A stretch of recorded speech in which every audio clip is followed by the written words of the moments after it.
In our previous lesson, we looked at the special condition of free fall, in which a vertically moving object experiences only the effects of gravity and would accelerate at a constant rate, allowing us to employ our uniformly accelerated motion equations. Predictable. But what about other objects that move through the air diagonally? Wouldn't that be predictable as well? I mean, how else could a baseball player throw a pitch accurately if there weren't some degree of predictability to rely on? Let's imagine a monkey on a tall building throws a banana horizontally into the air. We can imagine that the banana would move forward, but as it spends time above ground, it would still feel the effects of gravity and start to fall towards the earth. So in fact, the banana travels two-dimensionally, horizontally and vertically at the same time. We know by now that the direction associated with the vector influences how we deal with that quantity. In fact, perpendicular vectors share no connection with each other. That's why we can't break them down into components or add them like we would any other number. And so when this banana travels horizontally and vertically, the two motions are entirely separate, meaning we analyze them separately. This is what we classify as projectile motion. Let's start with the horizontal direction. Now, we know this monkey threw the banana horizontally to start. What happens to the horizontal velocity then? Does it move at a constant velocity or does it accelerate? We mentioned before that to cause any sort of acceleration, we'd need some kind of force, something to push or pull the banana in that direction. Other than air resistance or running into another monkey, there really isn't anything that would push or pull this banana horizontally. So, horizontally, the banana would move at constant velocity. What about vertically? Well, that's easy. Vertically, there's the effects of gravity, and if we ignore air resistance, that would mean the banana is free-falling. If the banana was thrown horizontally to start, then at that moment, there's really no vertical velocity. Every second after, we know that gravity would cause it to gain 9.8 meters per second. So we can predict the banana's horizontal motion and its vertical motion. Let's combine the two. After the first second, the banana moves horizontally a fixed distance and vertically due to gravity. After another second, it moves the same amount horizontally, but the vertical distance grows due to the gravitational acceleration in the vertical direction. Putting the horizontal and vertical motions together, we get a curved trajectory. So for a projectile, we can treat the horizontal and vertical motions separately. Horizontally, the projectile experiences constant velocity, allowing us to use our constant or average velocity equation, while vertically, the projectile is in free fall, allowing us to use our uniformly accelerated motion equations. Let's put this to use. A lizard takes a running leap off of a 0.3 meter tall rock and launches itself at an initial horizontal velocity of 2 meters per second. Assuming air resistance is negligible, how much time does it spend in the air? How far does it get from the rock? And what is its velocity just before it lands on the ground? Whoa, seems like we've just been given 2 pieces of information and we've been asked for 3? Don't worry, we can do this. Let's separate what information we've been given into horizontal and vertical descriptors. Horizontally, we can use our constant velocity equation, and vertically, we can use our uniformly accelerated motion equations. Okay, so to figure out the flight time, well, time appears in both the horizontal and vertical case. So it's really about the information that we have. Horizontally, we just have the horizontal velocity, but we don't have the displacement. We have the vertical displacement. What else do we know about the vertical motion? Well, we know that vertically, we're just looking at another free fall scenario. So we have a gravitational acceleration of 9.8 meters per second. And since the lizard launches itself horizontally, that means there's no initial vertical velocity. That's enough to solve for time. Displacement is equal to initial velocity times time plus 1/2 times the acceleration times the time squared. Let's rearrange for time. And just to make this easy for ourselves, We know that the initial velocity is 0, so we can remove that term first. Substitute our values, and then we get time is 0.5 seconds. 1 down, 2 to go. How far away does it get from the rock? That implies a horizontal displacement. So let's focus on our horizontal variables. We know that the horizontal velocity is 2 meters per second and that it's constant throughout the lizard's motion. That means we can use our velocity equals displacement divided by time equation. Thankfully, we've solved for the time because we would need that in order to solve for the horizontal displacement. After rearranging to isolate displacement and substituting our horizontal values in, we get a horizontal displacement of 0.5 meters. Not bad, huh? All right, let's figure out the final velocity just before it lands. Well, just before it lands, it's actually moving horizontally and vertically at the same time. We would expect the lizard to land at an angle like this. So to find the value of this velocity vector, we need its components. Horizontally, that's easy. It's the same as the initial, 2 meters per second. What about vertically? We would need to solve for that first before we can continue. Let's revisit our known vertical values. From that list, we can use either equation. Regardless of which equation you use, our final vertical velocity comes out to 2.45 meters per second downward. Great! We have the horizontal and vertical components of this final velocity vector. We can use Pythagorean's theorem to find the resultant. 3.16 meters per second. Why stop there? We can find the angle of landing. Let's just use our inverse trig functions to do that. Whichever one you use, we'd end up with 50.77 degrees. Notice that the component and the resultant are all connected. They're all velocities at the same moment in time. When working on our vector triangles, we can't mix and match. For example, it wouldn't make sense to use the horizontal displacement as a component for the resultant velocity. Awesome. Let's just sum up what we did here. We separated our horizontal and vertical descriptors of motion. Horizontally, we know that the velocity is constant, allowing us to use our average velocity equation. Vertically, it's just free fall. So we were able to use our uniformly accelerated motion equations to solve. And finally, if we're looking for a velocity value as the object is moving diagonally, we would need to find our horizontal and vertical velocity components first, add them using Pythagorean's theorem, and then use our inverse trig functions to determine the angle. There are a couple of quantities we like to compare when dealing with projectiles, such as flight time. How do we control the amount of time the projectile spends in the air? Since horizontal and vertical motions are independent, let's figure out which direction of motion is responsible for limiting the flight time. Let's imagine our monkey. With the proper breathing equipment, of course, throws a banana horizontally in deep space where the effects of gravity are not felt. For how long will it continue its motion? Well, if the object never slows down and is never stopped, that would be forever. So the time it spends traveling can't depend on the horizontal direction. That means the vertical direction of motion must be responsible. Let's see if we can reason this out. Vertically speaking, it's as if the banana is just thrown or dropped downwards.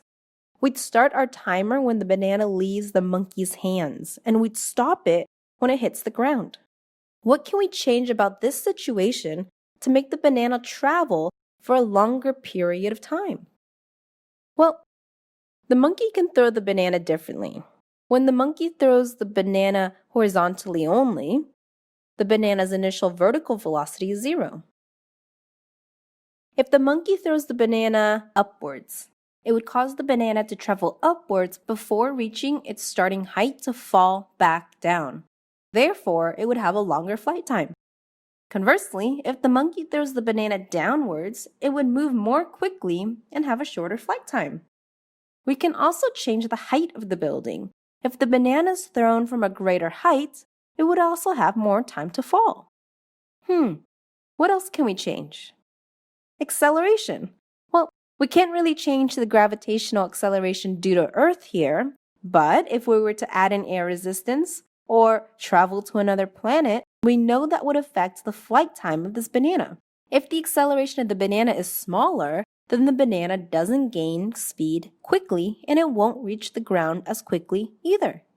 Initial speed, height, and acceleration, they all affect flight time.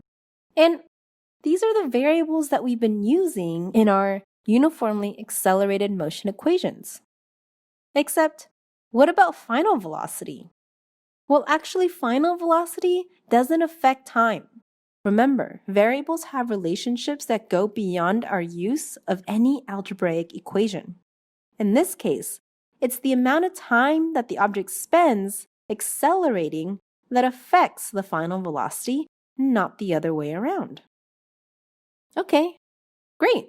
The vertical direction of motion seems to affect the time that the object spends in the air. So what does that mean for us? Well, that means it doesn't matter how hard the monkey throws the banana horizontally. So long as he throws it from the same height in a space with the same vertical acceleration, it'll reach the ground at the same time. In fact, if he didn't throw it horizontally at all and instead dropped the banana, it would still reach the ground at the same time. Kind of goes against our intuition, right? I mean, we'd expect the banana to travel for longer if it was thrown more forcibly, horizontally, because, well, it travels further. It sounds like a reasonable argument, but our experiments lead to a very different outcome, showing us again the limitations of our intuition. Okay, we've been talking a lot about throwing something horizontally. What if this monkey throws this banana upwards and sideways at an angle? Well, horizontally the banana is still in constant velocity motion, and vertically it's as if the object is falling up. Of course, we know any object falling up would end up falling back down, so we know this projectile will move up and down the entire time it's moving sideways. Horizontally, the velocity doesn't change. Vertically, the velocity changes as it would during freefall, which means the upwards and downwards motion would have the same symmetry as freefall. Keep in mind, the banana is moving sideways the whole time. Even when it's at its peak height, it's still moving. It's just that vertically, it's not moving up or down. How would we go about solving a problem like this? A frog pushes off the ground and launches himself with an initial velocity of 8 meters per second at an angle of 30 degrees to the ground. How much time does the frog spend in the air, and how far does it travel horizontally? Well, like before, to make sure we don't accidentally mingle the two, we'll separate our horizontal and vertical variables. Since our initial velocity of 8 meters per second is at an angle, we'll need to resolve this vector into its horizontal and vertical components first. To find the horizontal component, we would use the cosine of the angle and get 6.93 meters per second. To find the vertical component, we would use the sine of the angle and get 4 meters per second. To determine the time spent in the air, we would need to use our vertical freefall direction. The initial vertical velocity is 4 meters per second upwards. The gravitational acceleration is 9.8 meters per second downwards. Let's just make sure we have opposite signs here. And we're looking for time. Much like we discussed in our free fall video, there's a lot of hidden information in this vertical motion. The vertical velocity at the highest displacement is 0 meters per second, and the vertical velocity when it reaches the ground again is negative 4 meters per second downwards. We can use either piece of information to determine the time, so long as we're careful about the connection among the variables in this scenario. If we use a final vertical velocity of 0, the time we solve for is only the time to travel upwards, so we would need to double the value to find the total time of travel.